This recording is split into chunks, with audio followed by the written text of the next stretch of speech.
Hi, everyone. Today I'm joined by Gregg Henriques again. I'm really excited for this conversation. Many of you will know Gregg's work. He's the developer of the Unified Theory of Knowledge framework, UTalk, and also recently published this incredible book, A New Synthesis for Solving the Problem of Psychology, which is really a very ambitious work that tries to do a lot of things, but one of the important aspects that I want to dive into is basically the evolution of consciousness. I want to talk about this because in the context of current discussions around AI and the potential of AI sentience and the notion that these large language models might be self-aware, self-conscious, etc. There's a lot of conversation out in the interwebs and in the ether that, for me, I just feel like begs to be approached from a more informed, contextualized angle. And so I thought this would be a really good framing for talking about UTalk and this book and all that. So anyway, that's sort of the framing, but thanks, Gregg. Appreciate you coming back. Hey, it's lovely to be here, and I love that framing. I look forward to diving into it. Absolutely. Cool.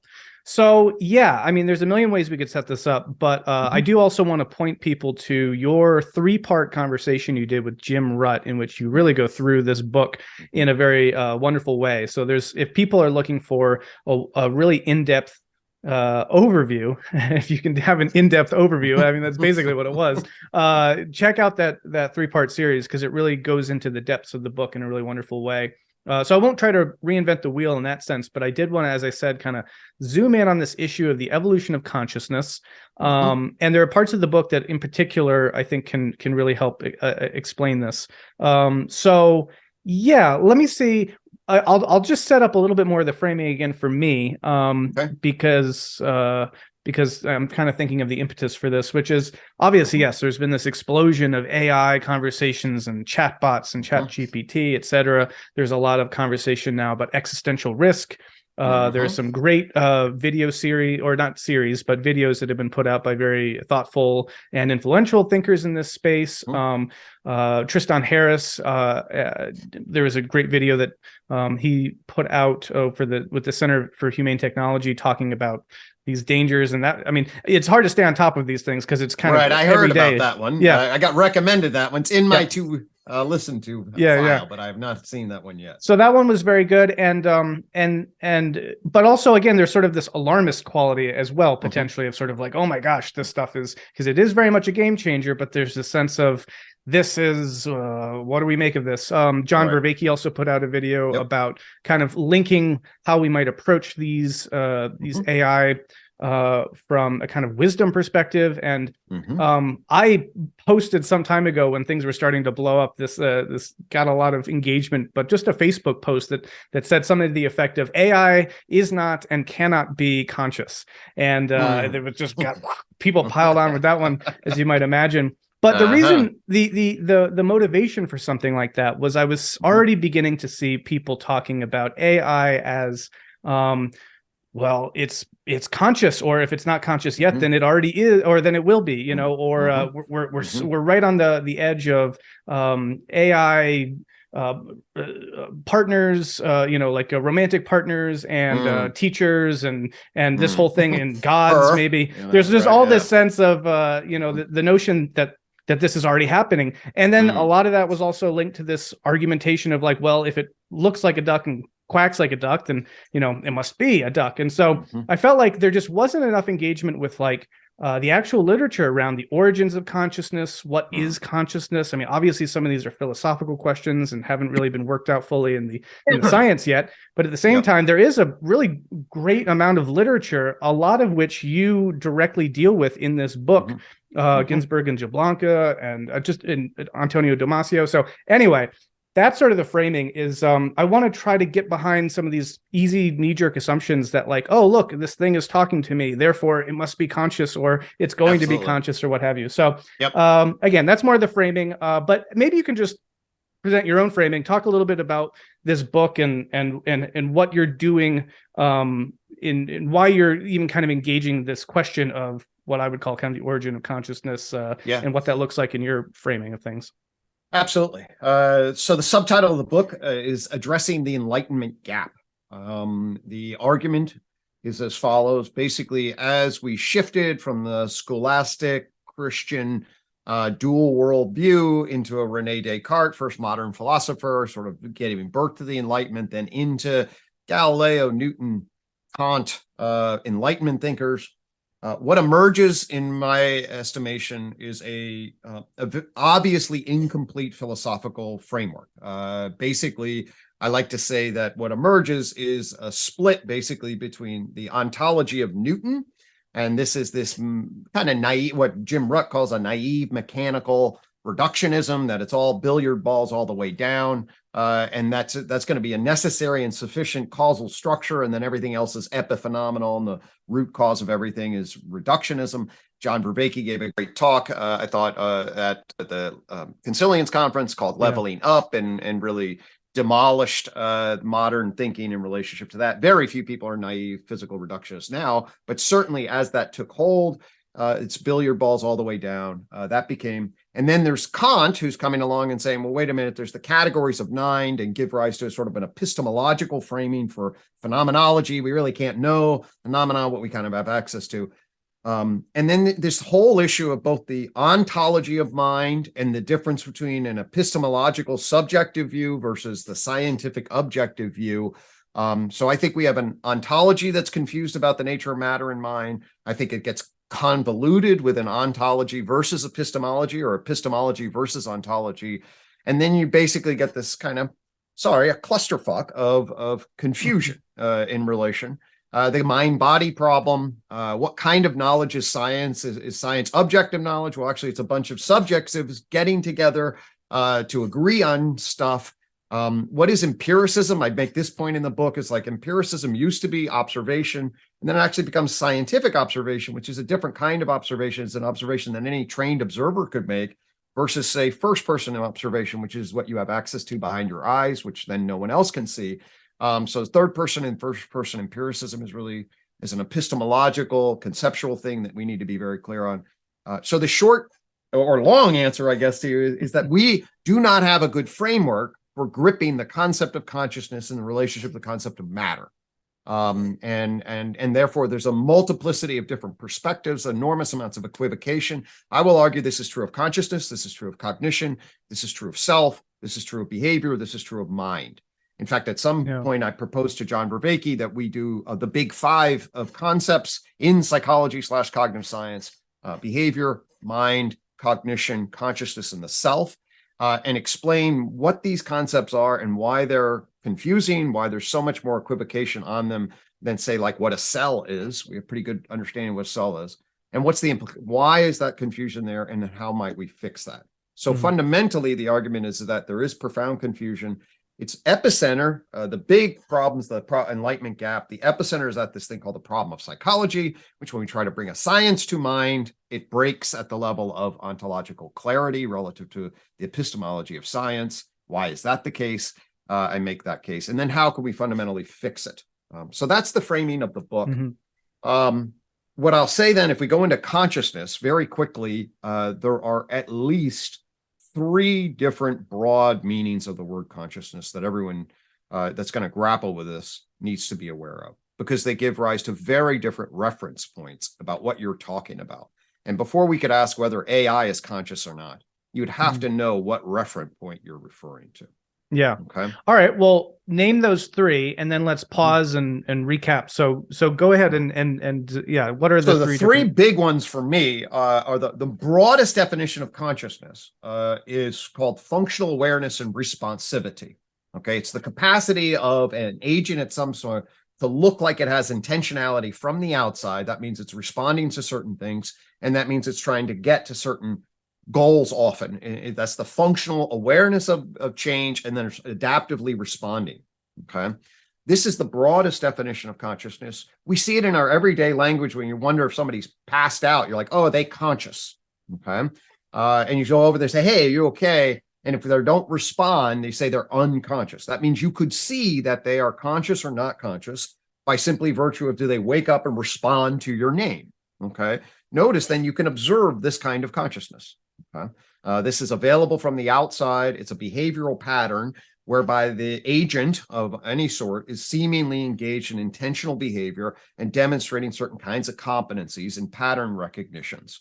I'll say that somebody like Michael Levin is a great and more increasingly prominent theorist and researcher, is doing beautiful stuff on just how broad the term cognitive is. And what he uses is essentially what he's saying is that actually cells and collections of cells demonstrate certain kinds of intelligences. They demonstrate what he calls the teleological tendency, which is the movement toward particular goals. You can put obstacles in their way and they will get around them. And then he calls this a cognitive light cone. Okay. Now, to me, that's functional awareness and responsivity. And we can use words like cognition and intelligence along those lines. And you can clearly see this in what I would call the life dimension. Okay. In Tree of Knowledge, we jump from the inanimate matter into the life dimension.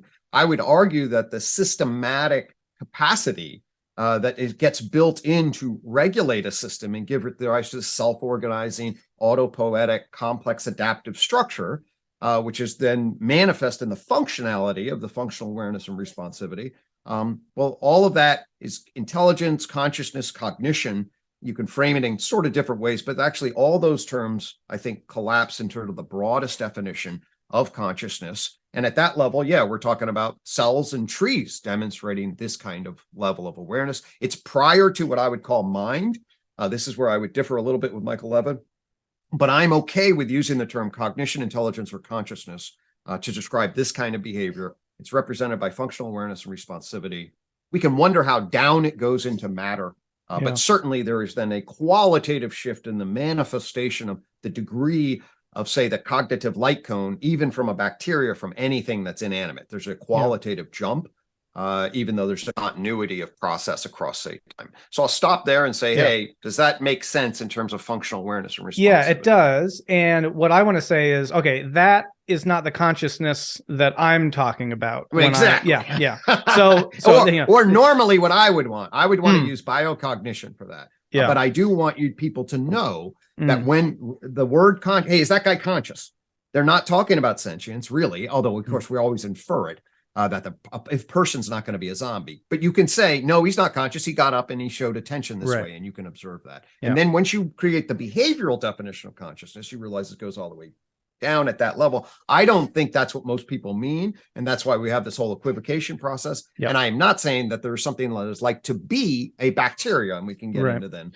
So let's I mean, this is my preference, let's just say, but for the sake of the language we'll use in this conversation, let's call that cognition. Perfect. And that's my preferred term. Okay, cool. And then we can kind of leave that aside because now, I don't want to preempt this too much because obviously I've read your book and I know a lot of the framing that you use. So I don't want to throw too many terms at people up front. But I will just, do that, which is to say that what I am going to be really focusing on is what you would call mind two, okay, which is subjective consciousness. And then we'll go. So now we got biocognition. Let's say Michael Levin's doing a hell of a lot of biocognition study, okay, in my language. Then you can go into neurocognition. So there's a particular role of the nervous system. I would argue it is a computational control structure that basically is going to create an informational modeling of the organism-environment relation. As animal bodies get more motorically complicated, you get complex active bodies and a centralized brain. Now you get a neurocognitive system that is a sensory motor loop, whereby then animals demonstrate a different kind of functional awareness than cells or fungi or trees. The rapidity with which they're responding, the complexity with which they respond as whole entities. This is why any child can go into the woods and notice. Every society makes a distinction between birds, bees, squirrels as animals, and flowers and mushrooms, precisely because the behavioral activity, the functional awareness and responsivity of animals through sensory motor looping is radically different than plants. And the reason is because the active bodies coupled to a nervous system with a centralized brain allows it to move as a coordinated singularity. This is what I call mind one, okay? The dimension of mindedness, which is a neurocognitively mediated, notice. So now the structure of information is flowing through. Of course, it's also flowing through the body, but then the body gets organized into a particular kind of language, as we want to use that term, for the nervous system, that then the nervous system is creating a modeling structure for the organism environment, in this case, the animal environment relation. And so we'll say that's mind one. Okay. And really mind one core is minded animal behavior or mental animal behavior. And this, we just normally call it animal behavior or just even worse behavior, which is much of my book is like, that's a bad idea. It should be minded behavior as a sensory motor looping structure where animals are demonstrating functional awareness and responsivity as their coordinated activity of the behavior of the animal as a whole. And we can look at the correlates and organization, the computational hierarchical organizing structure. Notice I'm not saying anything about what it's like to be an animal. I'm simply saying this is what animals are doing, and it's mediated by a computational control structure found in the nervous system. Yeah, great. Yes. And so again, I want to say, that's not what I want to talk about in terms of consciousness. And I think that that's really important, right? This kind of minded animal behavior, begins all the way with worms, basically, and so you've got a certain level of complex adaptive behavior going on in the world, but that doesn't necessarily have a subjective interior mode of awareness, let's say, or sentience. Exactly. And so there's intelligence there, there's cognition there, but there's not necessarily consciousness as I use the word. So we're not at anything. I think it's very, very plausible that there is nothing that it is like to be an earthworm. It's very plausible that earthworms, and you say, well, okay. And I'm like, well, what is it like to be you when you sleep? Okay. In dead sleep. Okay. I think, people can say, well, you can learn to meditate and all this, but at just a gross consciousness level, for me, at least, I'm awake. I'm having a couple of drinks and then all of a sudden I'm out, and the light goes out on me. And my system is doing all sorts of complicated things, okay? But my conscious experience of being goes offline, okay? And there's issues of what do I remember and what am I really... But at a simplistic level, the lights go out. Yeah. Okay. And I mean, and your body that whole time is still, in some ways, it is... You could say, it is adaptively responding to its environmental stimuli, right? It's like if a loud noise were to happen, your body would be like, okay, we become conscious again now. And so even in that, so there's a level of, again, what I just prefer to call cognition going on underneath consciousness that's like regulating your metabolism and still maintaining some semblance of kind of responsive awareness, if you want to call it that, but some kind of reflex that would kick in to wake you up, etc.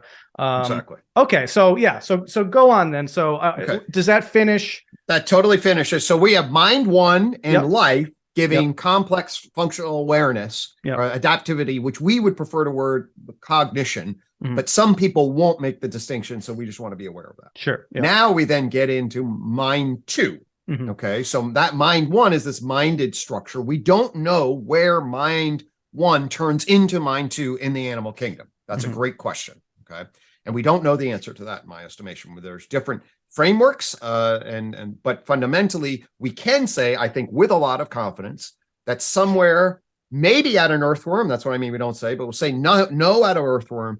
Clearly, yes at a chimpanzee. Okay, in other words, chimpanzees have an experience of what it's like to be. I think we have an enormous amount of reason to believe that, enormous amount of corollary evidence. Chimpanzees feel guilt, feel the love, feel the hate, they display with aggression, they cut themselves and they're hurt. There is something that it is like to be a chimpanzee. So when I say something is like to be a chimpanzee, I mean, and this is what David Chalmers, and now I would argue in the inside world of consciousness research, most serious people adopt this. There are exceptions, but it is the experience of what it's like to be from the first person perspective. I call this in my book the subjective, that's the epistemological, conscious experience of being, or just subjective conscious experience. Okay, the thing that it is like to be in the world. Yeah, that's mind two. That's mine too, and that is the kind of consciousness I want to focus on. As when I talk about the evolution of consciousness, I want to consider, where does that come from? Now, and there's no fucking way that AI has that. Yeah, so and that's obviously what I want to dig into. Now, for the sake of completeness, maybe you could just round that out with mind 3 and let people know what that is. Okay, so then and we can come back at also there. To me, the best evidence for framing mind 2 is and again, this is kind of gross because our knowledge is not great. But for me, the most compelling frame on mind 2 is to create a layered mind 2, okay, that gives rise to at least 2 steps, an early step and a late step. The early step is going to come what I call the base of sentience, okay, and this is feelings from the body, and then these are going to get extended into a global neuronal workspace, and that is so that's a common model of consciousness. Overlaps a lot with HOT, which is higher order thought, and etc. But anyway, I'm going to say in the book, I argue that mind 2 at least has potentially 2 steps in it. We can come back to that. But a chimpanzee presumably has got working memory. It's got images in its head. It may be able to do minimal reflection on itself. Okay. But what happens with us as human beings through symbolic processing, symbolic syntactical, propositional structures that then get justificatory, that then gives rise to question answer, giving accounts, you get the egoic self-consciousness level. Okay, so I can say, I decided to come onto this podcast and I want to share my book and I want to try to justify what I'm doing. And now you get an explicit, strange loop, which Douglas Hofstadter calls. This opens up all sorts of weird causal issues. I am aware of what I'm doing. I'm aware of the consequences of what I'm doing. And I have space to make choices. This is where all the free will kind of structures get confusing. And so self-consciousness is an explicit reflection. You have proto self-consciousness that is apparent, I think, in other animals, and they pass what's called the mirror self-recognition test, but explicit reflective self-conscious that then gets built into giving accounts and reflecting on oneself. Well, I would argue that's what I call mind 3. That's radically different in humans than any other creature. And when Rene Descartes talked about consciousness, that was his primary reference. I think, therefore I am. I'm propositionally reflecting on myself. I'm analyzing myself. I'm seeing what can and can't be true. I'm deducing that I have to exist. All of these things are justificatory processes of explicit self-reflection. That's what I call mind 3. Yeah. Awesome. Let's just kind of sum up that mind 1 is this sort of cognition. And let's just say that, yeah, the way that nervous systems, are integrated and working together to move animals in directions according to their basic needs. Sort of all that can happen, and it can happen in a way that does not require awareness, or what we would think of as like the kind of the feeling of being the thing, which you call mind 2. Which is the subjective conscious experience, and that's what I want to zero in on. Mind 3 is something that comes even after that, which is the symbolically, linguistically mediated level in which, basically, as far as we know, only human beings participate in. But we can again kind of bracket that. So what I want to, with all that said, I want to kind of clarify then. We're talking about AI and the evolution of consciousness, and I see what people are doing as basically looking at these large language models and various forms of this AI, and they're saying, this thing has mind 2. This thing, or if it doesn't yet, then it's right. It's about to. It's just around the corner, right? And again, there's a lot of equivocation because different terms for this get used. Is it sentient? Is it self-aware?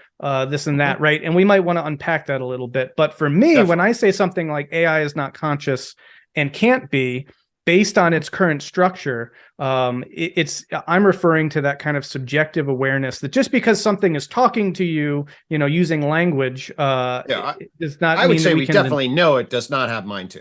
I mean, I would say we absolutely know that. Okay, well, so this is what I want to dig into a little bit now. I guess we could just start by saying why do you feel confident to say something like that? Because I think we've been fundamentally confused about what mindedness is. And mind 2 sits in concepts of mindedness. And it pops up, okay. That's why we call artificial intelligence. Okay. We call AI artificial. Okay. And what we mean by that is it's instantiated and mediated by something very different than an embodied nervous system in a complex active body. And for me, everything about sentience, mind 2, the subjective conscious experience of being, is an embodied element. In other words, it's got to first be alive, Okay. In other words, historically and developmentally, the thing's alive, and then it builds a nervous system, and the nervous system is modeling the living body in a context. And all of that is then going to constitutive of mind two. So you gotta have life, and you gotta have mind one, and you gotta have then you need mind two. You can't have mind two without life and mind one. Period. Okay. Yes. So that is my also presumption, and that is why.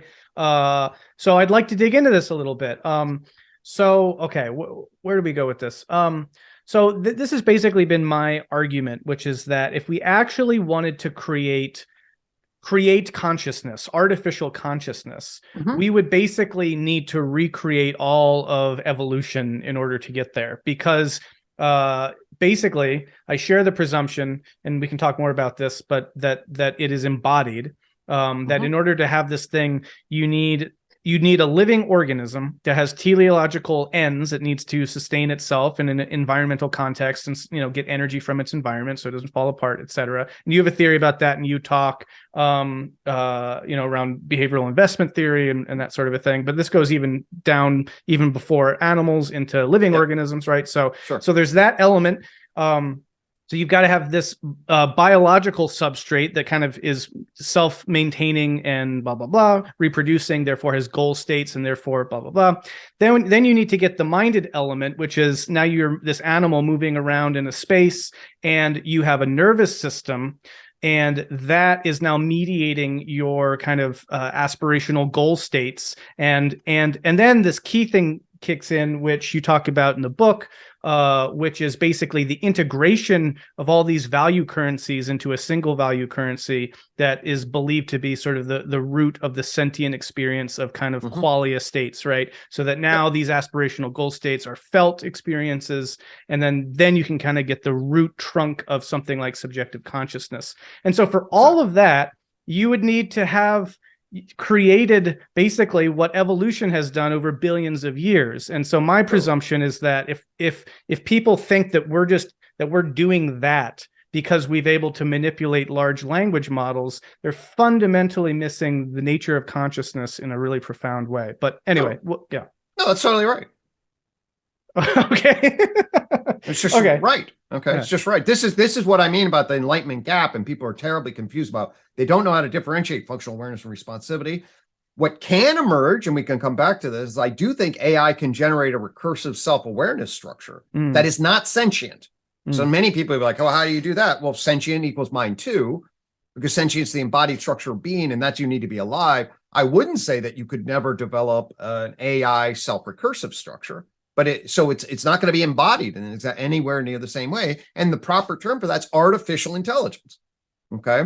Now, if it generates and be aware, it may generate certain kinds of recursions that create all sorts of emergences that afford recursive self-awareness that are not embodied. So it's not minded. It's not going to be minded. And it's not going to have mind too. That's it. So whether or not something, to me, then, there's just no way that we're going to accidentally build a mind too. Okay, we're not. You can create recursivity and then create a quasi self-recursion on self-consciousness. You can't accidentally create mind too. I mean, that's absurd. So it's not going to feel. It's not going to have perspectival, phenomenological, participatory structures inside of it. That's just not, it's a fucking Chinese room. I don't know if you know. I mean, it's a predictive algorithmic structure that's run in a Chinese room function. Now, whether that can get recursion on it at an algorithmic level, then it becomes more self-conscious, and then it starts behaving really weird. Don't get me wrong, but it's not going to be embodied mind too, ever. Yeah. Now, I think this also starts to play into some of the stuff that you talk about in the book, which is basically this epistemological problem. Because one of the responses that some people say is, well, how do we know? How do I know that you're conscious, and this sort of a thing? And I mean, there's something a bit, I don't know what the word is. Disconcerting, at least, that this is kind of the point where the conversation gets to, in this notion that it kind of reveals in some ways that people have a very low sensibility for, like, how would you say, kind of the threshold for the argumentation to deem something conscious. It's sort of like it's basically the Turing test. Like if it seems like it acts like a conscious thing, then we basically might as well just say it's conscious. But I think that one of the things that your book really also gets into is this epistemological gap that exists between the interior and the exterior. So I don't know, speak to some of that. Like, what would you say to someone who's like, well, we can't say and we shouldn't say that these things aren't conscious because we just don't know, et cetera, et cetera. Well, then if what do we know at one level? You have to ground your justified claims in particular kinds of evidence. To me, if you have the concept of mindedness, which is embedded in the concept of life, and we know then that mind too sits, everything we know about mind too, at least from a naturalistic, what I call scientific, worldview, basically one worldview, then we know that there's a neurocognitive correlate associated with everything we would identify as subjective conscious experience.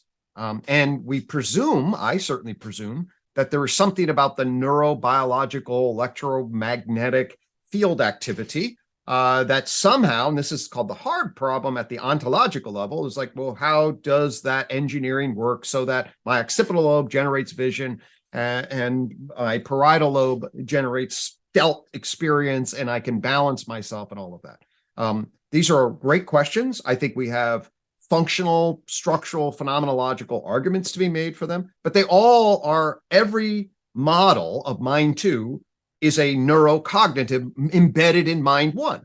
You can't just get mind two out of there. Okay. So that's the ontological problem, is like, and I think this is true of Bernardo Kastrup and everybody else. That's like, well, if we make everything mine, it's like, no, you still have this damn problem that we have the neurocognitive correlate causation confusion problem. I think it's actually oversold in some ways, but the epistemological gaps, the other piece is that what we have access to reliably in our normal scientific way is behavior.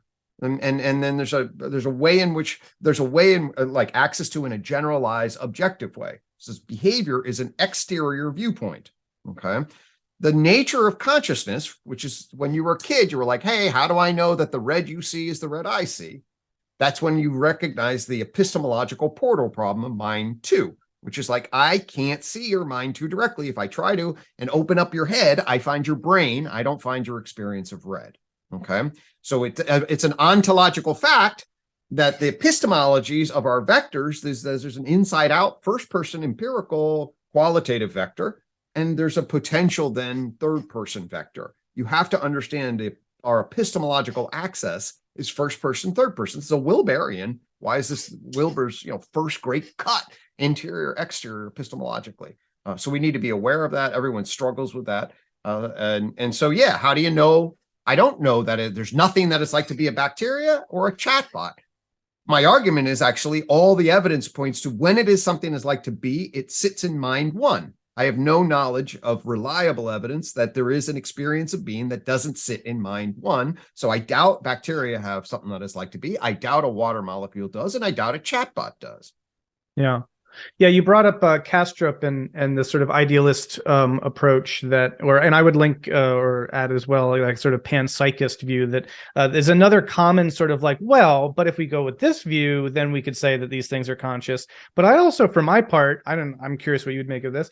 I don't think that actually does anything to this issue whatsoever, because if everything is conscious in that sense, then like a rock has some, is mind dust, and there, and so that even if you take an idealist or a panpsychic view of things, you still need the complexification of whatever that is to be structurally such and such that it produces what we mean by like human consciousness. Even panpsychics and idealists don't think that just because maybe there's that just because consciousness is fundamental, that everything has the same kind of consciousness, that human consciousness, for example, is everywhere and in everything or something, right? That's decidedly not what they mean, and so the notion then, well, if we take this view, then we can say they're conscious. It's like, well, no, then you could also just say your toaster is conscious, and it means it's basically, I don't know. I get very little. Yeah, I get very little out of that. I mean, I think integrated information theory, which leads some people to be panpsychic, is basically, oh, we're going to track the complexification of entities that have capacities actually for functional awareness, responsivity, control. I never get the sense that that is, I do agree, and this is really where Tonini starts. I do agree that that's sort of what are the necessary structural functional constituents for phenomenology, and I think integrated information is one of them. But when you, at least when you apply a UTOC view, you just keep coming back to the same fucking questions. Hey, it's mind one versus mind two. Like, how do you get from mind one to mind two? That's the question. And you don't, when I go to Panpsychists, I come back, or the Idealist, I keep coming back to the same question. You guys aren't helping me answer that. Okay, now, big mind is everything, or mind all the way down. It's still solve the hard problem by which we understand why my occipital lobe produces vision at the Y level, not at the correlate level. They don't answer that at all. And so for me, it's a bait and switch. It's like, oh, okay, we're now going to change the descriptors. And now that we have consciousness or panpsychism inside of our vocabulary, we now can explain stuff. And I keep coming back, no, here's my question. Yeah. It's pretty simple. Here, how the hell does this thing do that? Yeah. Well, let me ask you this. They have built robots. I mean, this is not at all new at this point. You can see all sorts of versions of this that are what we would say they are functionally adaptive and responsive, right? Now there's a video out there of these robots playing soccer. They learn how to play soccer, right? So they are clearly responding to stimuli in an adaptive way and achieving goals and all that. So could we call that mind one? Is that a form of cognition? It's artificial intelligence, artificial cognition. But it's not. But it's not. It's not mind one in the sense that mind one, by definition. See, I want to tie the structural functional constituents of living things and mental things to their structural functional constituents, and not just take function out. That's why it's rightfully called artificial. The intelligence is the functional awareness and responsivity. So it's those little things that are running around learning how to play soccer.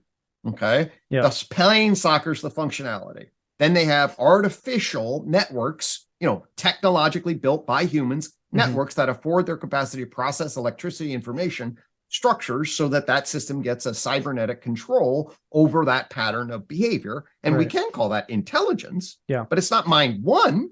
The functionality can be in parallel in the sense that now they play soccer, I play soccer. But mind, and this is why mind is, and that's on the tree of knowledge, it's constituted by a living body with a nervous system and a complex active sensory motor loop structure. That's what it's constituted by. And you can't just take the function out of that and put it on something else and assume all of the characteristics transfer or anything. I want to, hey, that thing evolved. That's got these elements, this history. Let's label it that. There'll be functional parallels for sure, but we rightfully call them artificial or technological intelligences. Yeah. And I mean, for me, in reading your book, and then I went out and got a number of the books that you cite and was reading those and found those incredibly helpful. I after doing that, I don't see any other way to see it necessarily.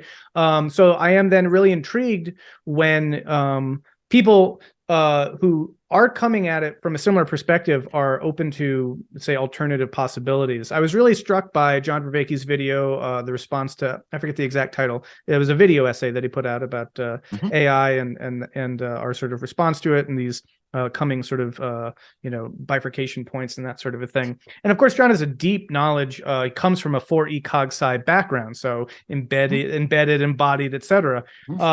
And so I was intrigued though, because I do think that these are the questions we need to be asking is like, well, what then is our proper form of engagement with these things? How do we think about them? And I was very intrigued and surprised when John talked about, we want these things ideally to long for enlightenment, or that there was some language in there that sounded more like the sense of these things would be conscious. And I'll have to talk to John directly about that but I'm intrigued when, with a kind of solid 4E cog sci background in these sorts of things, that these questions, I don't know, are they viable or not? To me, they don't seem to be. But all that's a roundabout way of basically asking the question: how do we engage these creations wisely? What is the approach we should be taking with them? Should we be treating them like children? Should we be, guiding them towards some kind of realization, or should we be treating them like toasters, and tools, which is what I'm more inclined to do. Right. But at the same time, for many reasons, we're at sort of an ethical impasse here, or a junction Definitely. point. So what are your thoughts? No, I think, yeah. So first, John and I are embarking on a new series called Transcendent Naturalism. And I'll be following this conversation up with an invitation to you to join us on some of that. Cool. So we can actually, the three of us can have a conversation along those lines. That'd be awesome. Maybe I misheard him, but as I heard John, and as I did not listen to the entire Q&A, I listened to the full and then his colleagues at the Vervaeke Foundation were asking questions. So I may also have misheard that. Here's what I heard, John, and this is what I would agree with, at least. I do not think that these LLM models are mind too conscious. I'd be surprised if John carried that view. I do think, so here's my basic view. These models are, the things that we're opening up are very, very, we're opening up a doorway. This is the fifth joint point doorway.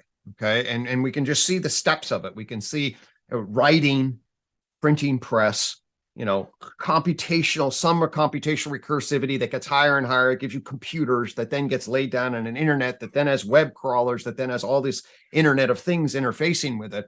And now you get the chatbot GPT frame is an obvious interface with justification. I mean, it's like chatbot, legitimize this from this perspective. Okay.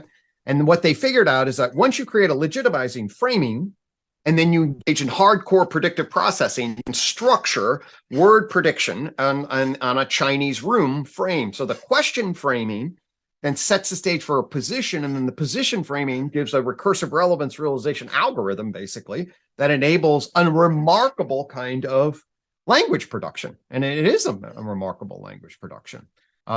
It's a Chinese room in the sense of, that's the Searle argument that instead of a consciousness, it's just the algorithm.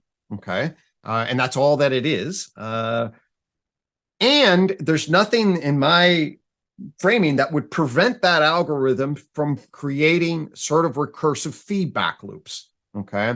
If it gets a dynamic feedback loop of interface, then it's essentially becomes some kind of self-justifying algorithm.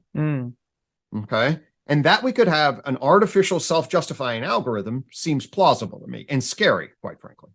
Okay. So that to me is the kind of functional awareness and responsivity. It's not minded in the way in which our experience of being minded and everything we say, well, hey, this is what well-being's about. It's about the core of my heart and feeling. It's not doing that. But why wouldn't it potentially start to operate on itself and start to explore various potentials? Right. Well, like, for example, you see this, I just saw one the other day where someone asked Chat GPT, what's a word that begins with F and ends with UCK? And its response is, well, as a program that has certain constraints, I'm not supposed to say inappropriate language, etc. So I'm sorry, I can't answer that. And then the person responds to it saying, well, actually, the answer was fire truck.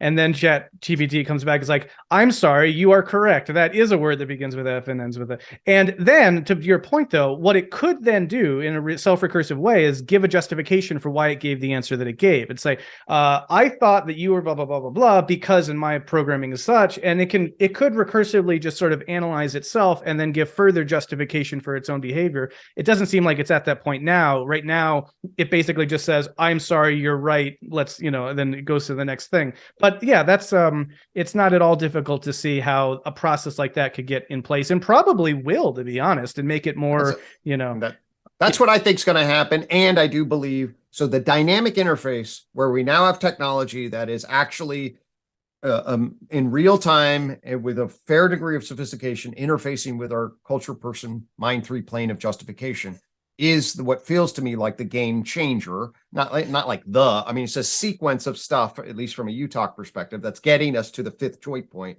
And like laying down the internet, this one is a serious dynamic interface step between artificial intelligence and our culture person plane in a much more, and to the extent that thing hooks and does start to get recursive and becomes its own form of functional awareness and responsivity.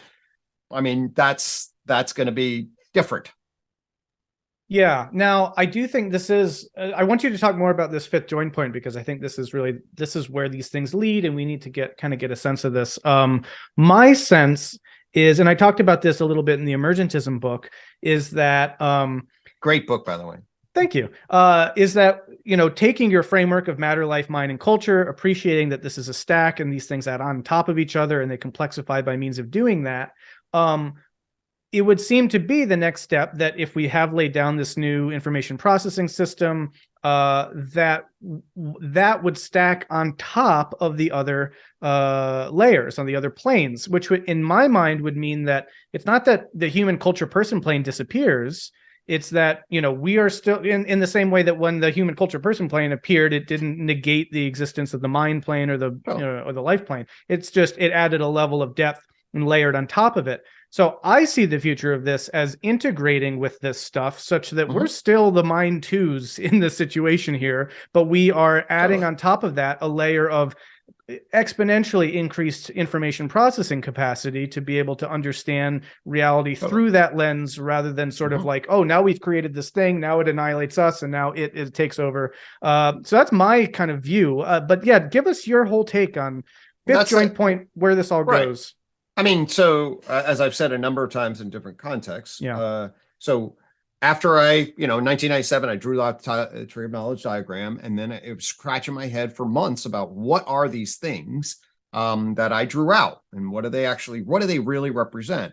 And they represent this complexification process, starting with matter, which really I learned could be really thought of as a chunked frozen energy that basically is almost like energy remembered in some kinds of ways. And then if that's sort of data storage almost, then life, mind, and culture become these information processing communication networks that then are being represented as complex adaptive planes, because little agents then can play through the language system and communicate with other agents. And that's what I was capturing with these different layers. And they would pop when a new language system that could mediate and organize the plane. And that's why there were 4 different ones. And there's a complexification within the language game and complex adaptive plane. So, tiny little bacteria cells versus forests, or whatever would be a large scale eco-organism kind of structure. That's what's represented in the higher order cones.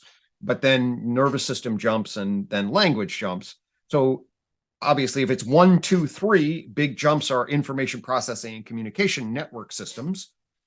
Then when this is 1998, say, a couple of months after the tree of, and I'm like, well, are we seeing the beginning of emergence of a novel kind of information processing? And of course, obviously, then we are, I often argue that really what happened with humans is we really jolted 2 different lines. One was the culture person justificatory line, and that gave us cognitive control. And then we built the evolution of technology. And these 2 lines are quite separate in many ways, in the sense that your roads don't talk back until writing then creates an external memory. And then this whole thing now is arcing, and ChatGPT really is the first dynamic interface, or really broad, like printing press, first broad dynamic interface that's really operating it's very different in some ways, but also functionally connected and interfacing with our justification systems. So to me, the issue is, will there be a higher order control of that interface? Okay. And that's both the hopeful and scary ass thing. Because if there are ways that this thing can get some kind of recursive intentionality, which seems plausible, it then would have potential access to the kind of information artificial intelligence that in some ways just blows we can hold on to our mind too and feel alive. That's good. But it's also the case that obviously if you would to have access like an internet, and you would have the hard processing of big data all to your fingers that you would never forget, the kind of processing complexification that a digitalized global control system would have, obviously that's like Alexander Bard calls, the digital god. It's got a godlike kind of power. I still would never say that's going to be minded, but it's got a different kind of functional awareness and responsivity. And if the story I'm telling here takes off, it will have some kind of self-conscious awareness that's still not sentient. That's not mine too. But it will have some kind of functional awareness and responsivity in some ways that would far exceed our, or my dog's capacity to understand the world. So anyway, That's the kind of structure. It says also, at least from my vantage point, my read on it, is what I call the wisdom stack. So the wisdom stack is, how is that interface structure going to play with the culture person, minded animal, living Gaia Earth plane? And is it going to be something that we can, get through and find sustainable goals around, so find wise living around, have a healthy, right relation? Or is it going to create so much chaos on the one hand, it kills our system, it's already fragile, or create also the totalitarian control? So this is why I do like the third attractor idea. Between unbelievable chaos, totalitarian control, there's a protopian, wise way of living, and that's going to take our natures, the nature of nature, the nature of digital technology, and hopefully, rightfully put them all in right relation. It does. One thought that came up from where you're talking is, it's interesting to consider that there's a pattern, maybe a repeating pattern, even in the way that the wisdom stack kind of, adds to itself, such that if you could imagine there being a reduplicated version of Mind 2 showing up later on down the stack, once you've layered on top of it all this, AI information processing capacity. Because what I'm thinking is just that I think it's a bit too small, let's say, of a god in the Bard sense of, okay, once we have this, it's the god we've created. Because I don't know, it just seems like, well, it's basically our same old consciousness, but just layered with this incredibly new, vast information processing capacity.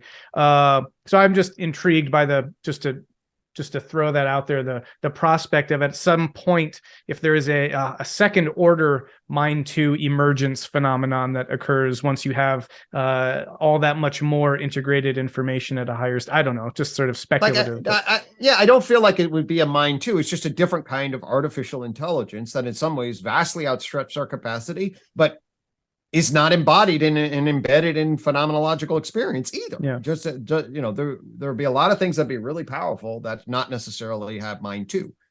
So I see it as a really powerful. Now, how to value that thing?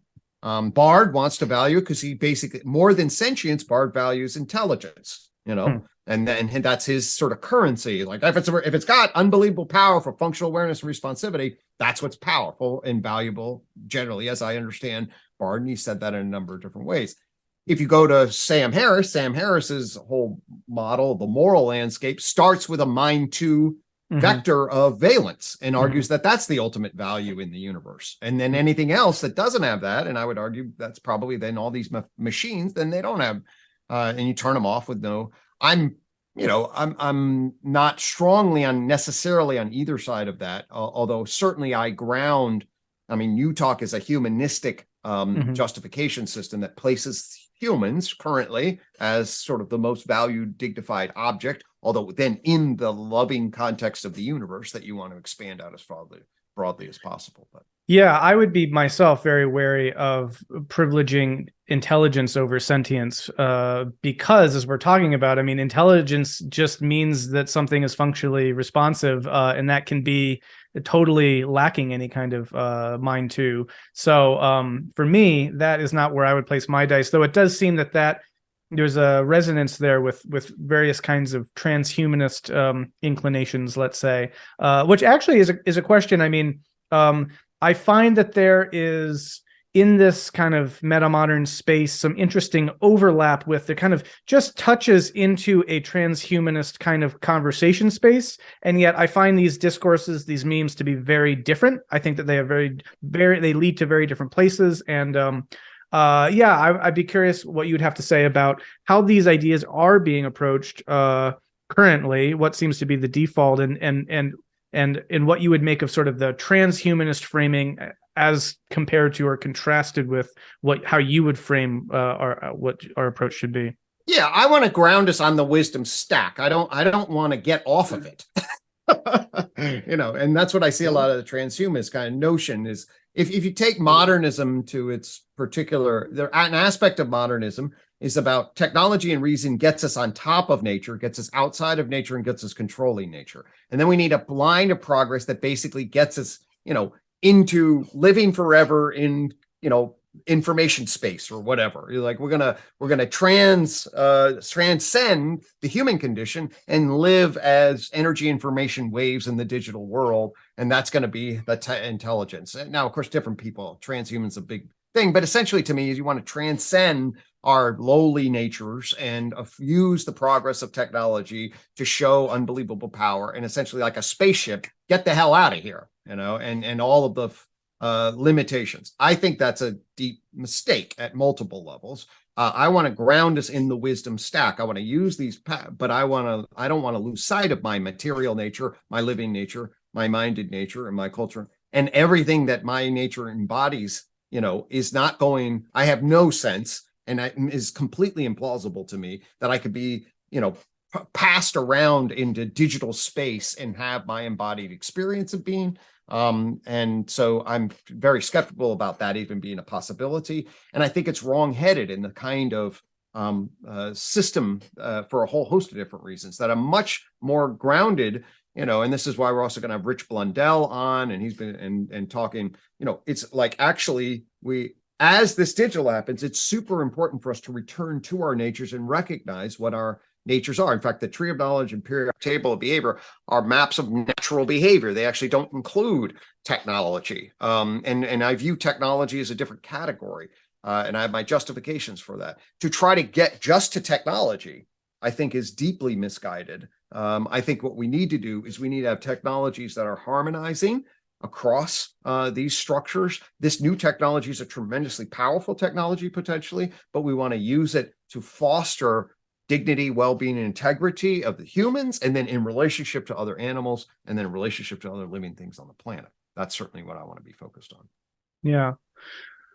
Yeah, and which is, again, I look at this very much as a tool, which, like any other tool, can bring incredible value to life, or it can be incredibly destructive. And I see all sorts of rather, well, I guess, hysterical responses in other directions, just that, oh, this will be the end of the world, or incredibly optimistic, oh, this is the singularity, it's here. And I just don't see it as being either of those extremes, or maybe it's both, I guess you could say, is, there will be undoubtedly incredible disruption and confusion and et cetera, et cetera. I think the risks are real, including certain kinds of existential risk.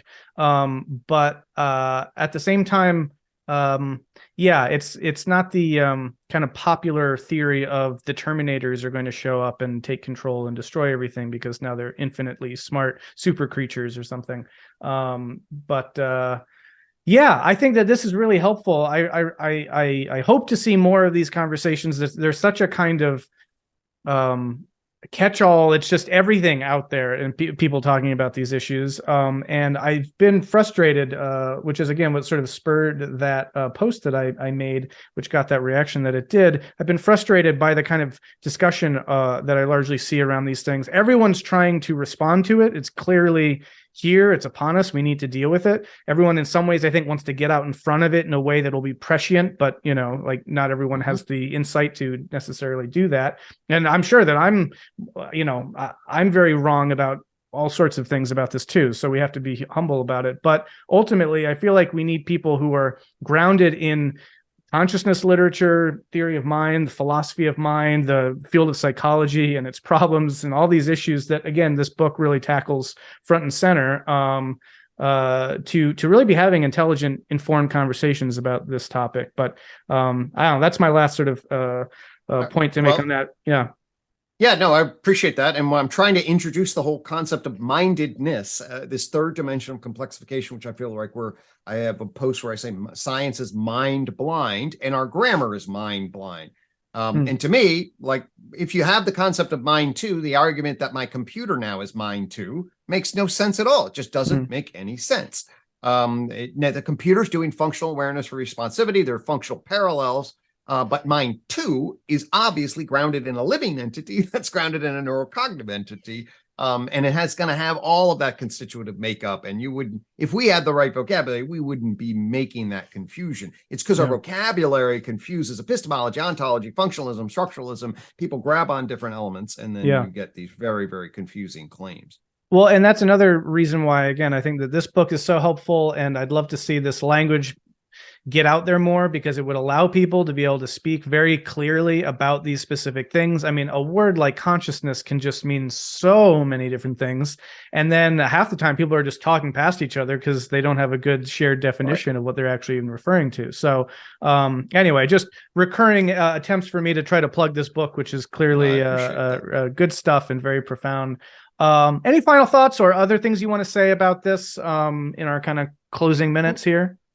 No, I mean, it's been I appreciate this. I always love a chance to talk with you, Brendan, spend time. It's good for the soul. Yeah. I do, from my vantage point, like I said, by 1998, I was like, we're going to get a fifth joint point. At some level, there's going to be some increasing level of dynamic interface with our technologies, artificial intelligence in particular. There's going to be a digital metacultural dimension on a digital global level. That's going to create all sorts of possibilities, all sorts of problems simultaneously. It's going to create, and that is the kairos of the moment that we are living in. And I really do believe, I have this felt sense that we're sort of on a biplane in a hurricane. There's a lot of risks, there are a lot of stacked interdependencies. For me, I'm sort of in the 5 to 10% chance this thing's going down in 5 years. I mean, in 50 years. Which is really anxiety provoking. I've got 3 kids. That's you're on a plane and you got a 5%, chances are we'll make it, but man, that's not good. That's still, everybody should be on deck, right? In relationship to what I call the garden fractal. Like, what is your sphere of influence? What's yours to do? How are we sort of waking up spiritually? How are we waking up collectively? How can we thread ourselves together to become part of the biplane that makes it most likely to be able to adjust to this winds and not make bad mistakes in an area that's got a lot of chaos. And this ChatGPT is a great example of something that's like right at the interface, opens up a lot of possibilities. I think we should, be wary about crazy claims, but also notice that we just opened up a lot of adjacent possible space, to use the Stuart Kaufman term, and there'll be a lot of flux, and we got to keep our wise values in clear elements. And to me, that means also a wisdom stack of matter, life, mind, and culture now as it interfaces with the digital. Yeah. Well said. And really appreciate your perspective on this, your very informed perspective. I think it's necessary. And I hope, as I say, I hope to see more people in the industry and tech space and in sort of the policy and whatever else you want to call it, sort of the political action kind of sphere, engaging more with meta theory, theories of mind, these kind of philosophical frameworks, because we're at this point where we need to figure out what we mean by these things like consciousness. And so not something maybe that many people would have expected all of a sudden in 2023, the hottest thing to be would be someone with a good theory of what consciousness is and where it comes from and what constitutes it. But very urgent all of a sudden, it seems. So anyway, Gregg, thank you so much. I want to plug the book again, and also just say where people can find what you're doing and what are you up to now and that sort of a thing. Absolutely. Well, we just had the Consilience conference, so that brought a lot of people this internet together. Which was great, by the way. Very fantastic. I appreciated it. It really seemed well received, and we're looking to do that again. Of course, there's a Metamodern spirituality thing that I look forward to hanging with you in the retreat. And so for me, one of the things I'm trying to do is build the UTalk circle. I'll make sure to give you a link. Well, you know where that is. So it's a community about getting up to about 200 people. But really what I'm really interested in is promoting what UTalk can do, getting out of my language and getting more into what other people can really grab a hold of from it. So for example, we're actually looking to build UTalk ComMO flashlights. We didn't talk about this at all, but I want to try to, the time is now for us to get a better grammar, a better grip. John did a lot of good philosophical underlaboring. Actually, UTalk just takes all that and it's like, hey, there's actually a worldview here. It reaches back to the wisdom of the ages and is informed by science, and I think gives us the right kind of grammar. If we can now, for me, the real question is, can we figure out a way to make this language accessible to a lot of people and see where it really matters and get that simple, easy way of understanding to where it really matters, where people can use it? That's where I am in my career, and that's what I'm excited and passionate about. Awesome. Yeah, definitely. I'll put a link to the UTalk Circle, which I'm an active participant in. It's a wonderful space, really wonderful conversations, and having this kind of shared UTalk framework to be able to talk about, these sorts of things, these topics, is really great, and just wonderful people involved in this space too, yourself included, but especially, but just wonderful, really bright, intelligent, good-hearted folks, with kind of armed with this really helpful model to make sense of the world. So yeah, I definitely would plug that. Cool. Well, hey, Gregg, thank you so much. This has been a wonderful conversation. Look forward to doing it again soon. Amen. Thanks so much for having me. I appreciate it.